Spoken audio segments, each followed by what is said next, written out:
Salut, c'est Isma, bienvenue sur Ce qui me fait kiffer, la chaîne YouTube qui mélange pop culture et street culture.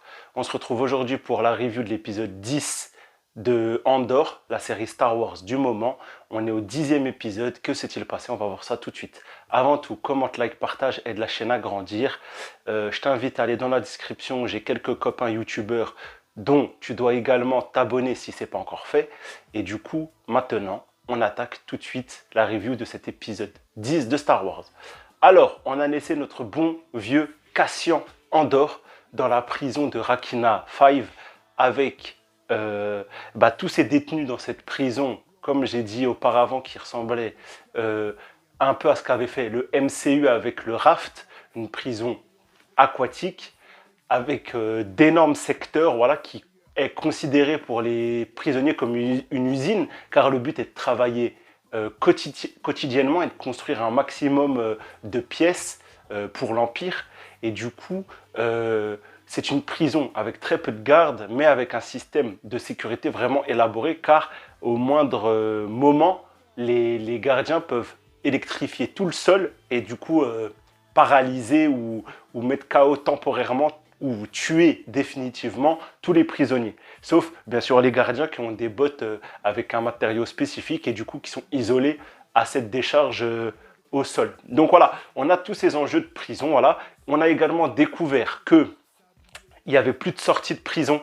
En fait, quand ils ont fini leur peine, soit ils sont expédiés vers une autre prison de l'Empire, soit d'ailleurs, c'est comme ça que les prisonniers l'ont découvert. Ils sont envoyés dans un autre secteur de la même prison et du coup, ça a fait du bruit. Ils se sont gourés, les administrateurs, on va dire, et du coup, ça s'est su. Du coup, le fait qu'il n'y avait aucune issue, et d'ailleurs, ça va être le cri de guerre des prisonniers lors de l'évasion, de l'émeute, et aucune issue, ça pousse les gens à la liberté, à la révolte. Et voilà. Surtout qu'on découvre également, on nous rappelle également que beaucoup de prisonniers sont là suite à la DROP, la loi de raffermissement impérial, grosso modo. Chaque peine, même tu jettes un déchet à côté de la poubelle, au lieu de prendre une amende de 30 balles, tu prends cash 30 jours, tu vois. Et du coup, les 30 jours dans ce système corrompu deviennent... Donc voilà, on a toute ce pointage du doigt du système carcéral. Est-ce que c'est un parallèle avec la réalité aux États-Unis? Je ne sais pas. Mais en tout cas, il y a sûrement un œil analytique à faire pour les gens qui ont des diplômes et des compétences en sociologie. Moi, voilà, ça va s'arrêter à ça. Mais en tout cas, voilà, j'ai vu le système prison un peu décrié. Bref, on revient à notre question.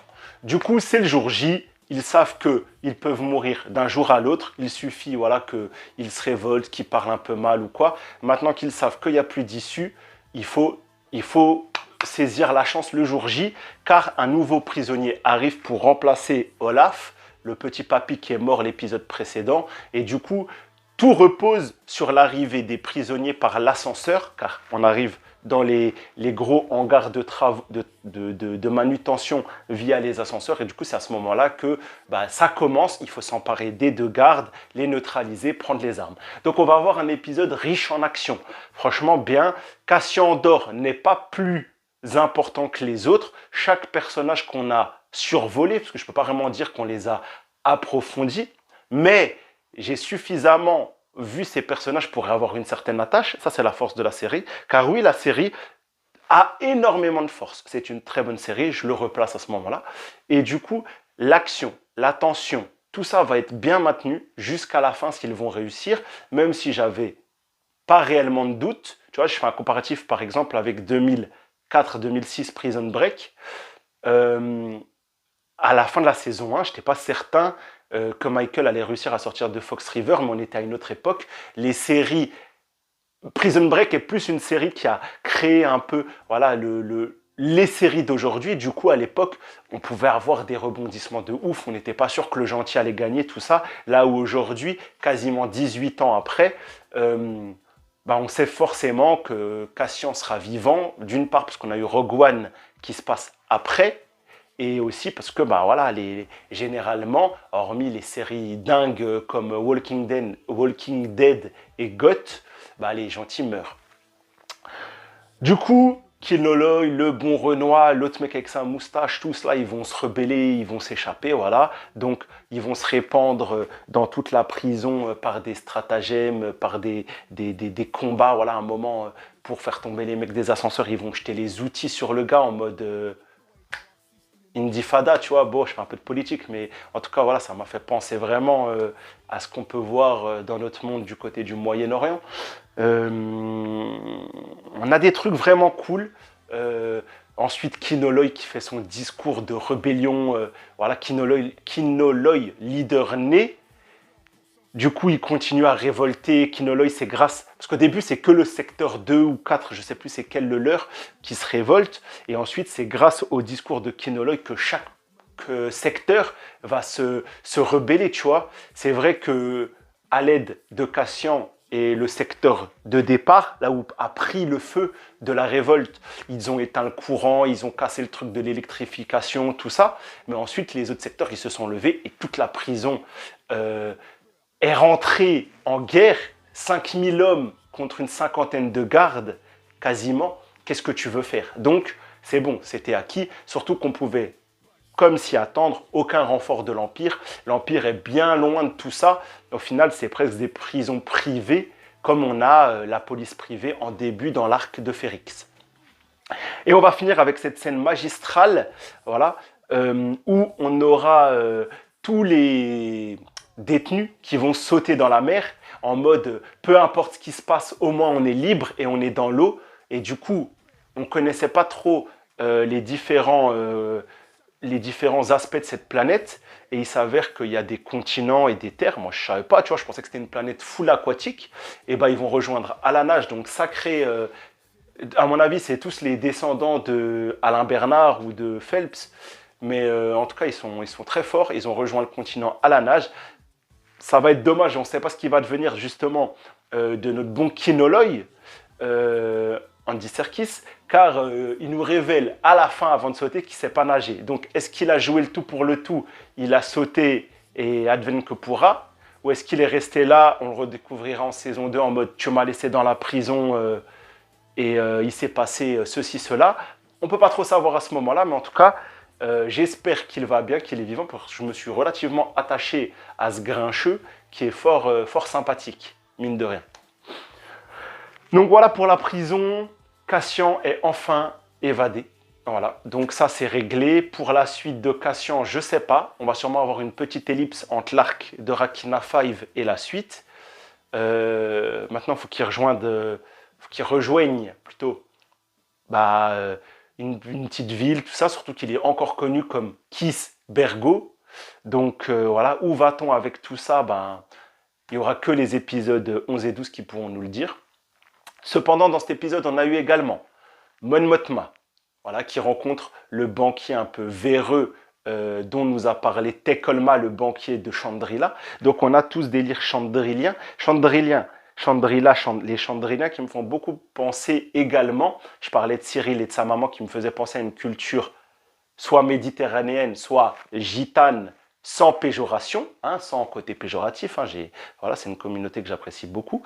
Et là, en l'occurrence, Chandrila, ça me fait beaucoup penser à une communauté Italie, peut-être Malte, un peu grec, tu vois, mais plus même dans un côté, pas dire arabo-musulman, parce que les familles nobles du Moyen-Âge le faisaient, les mariages arrangés, mais voilà, tu as tout ce côté, ok, je vous mets bien financièrement, c'est ce qu'il lui dit le mec, le véreux, je vous mets bien financièrement, mais j'aimerais bien marier mon fils à votre fille. Et d'ailleurs, on a tout un discours sur les traditions sont vues par le noyau comme des trucs archaïques, c'est un peu ce qu'on a. Si demain on devait avoir le centre du monde, je ne sais pas, qui serait l'Europe de l'Ouest, les pratiques subméditerranéennes sont considérées par les gens du centre du monde comme des pratiques ancestrales, archaïques, tout ça. Donc voilà, petit parallèle. Voilà. Souvent, les planètes, on va dire, souveraines, avec des rois, avec un côté un peu, pas médiéval, mais renaissance, comme Chandrila, Alderaan, même Naboo, à sa façon, ils ont toujours ces petits délires un peu à l'ancienne dans les mœurs, qui me font vraiment kiffer. Et voilà, Chandrila, on l'a jamais vu. J'aimerais bien voir un jour Chandrila à la caméra, à l'écran. Voilà. Donc, ça va se terminer avec un remballement. Elle va dire, mais jamais je marierai ma fille à une pourriture comme vous, tu vois, grosso modo, c'est ça qu'elle lui dit. La meuf, elle n'est pas très forte en négociation pour une sénatrice. Mais bon, tu peux comprendre que voilà, tu veux pas marier ton enfant à n'importe qui. Si déjà tu dois lui choisir un mari, tu vas apprendre quelqu'un de bon.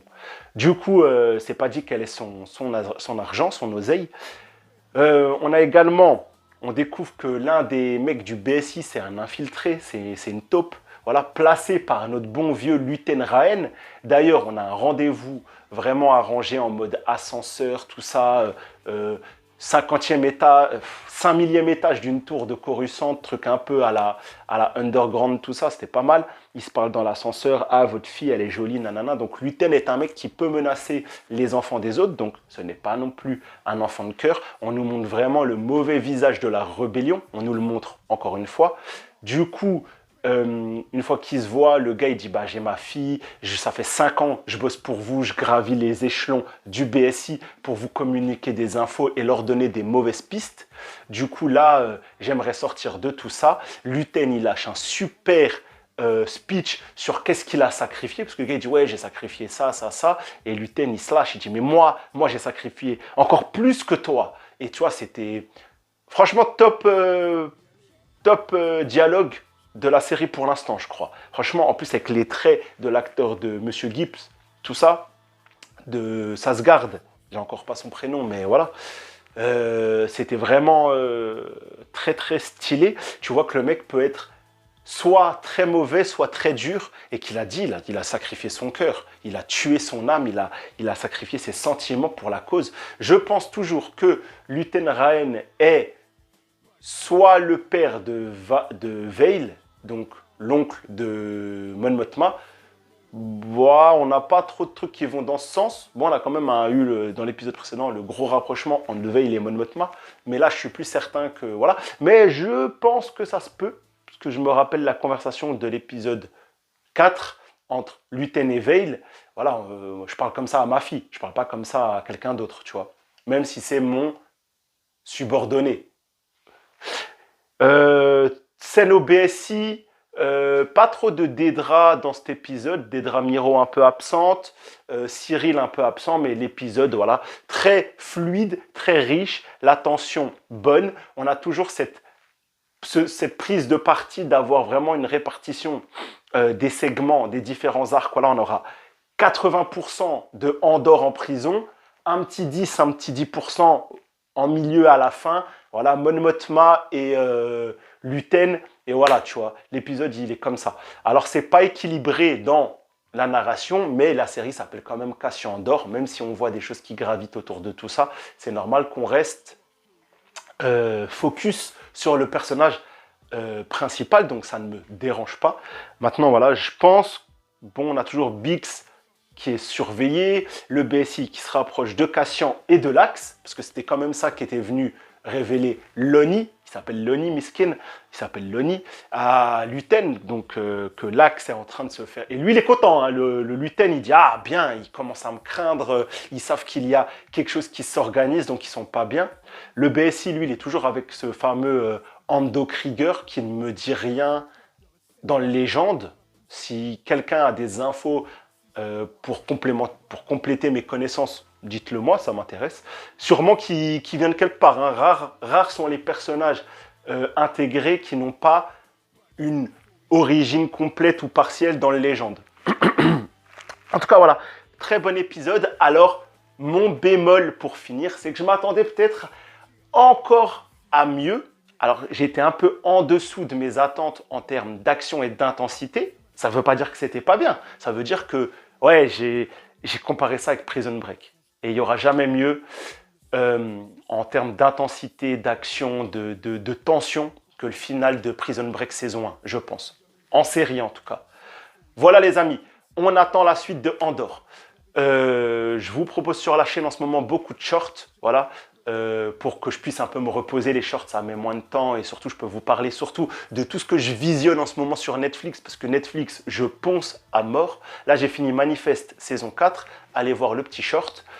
Peut-être un live vendredi, je m'avance peut-être. Donc demain, au moment où je tourne cette vidéo, où je vais parler de Black Panther avec mes amis Rodred Movies, Tirka et Zaino. Donc du coup, les gars, soyez vifs. Je vous dis à la prochaine. C'était Isma, prenez soin de vous. Ciao!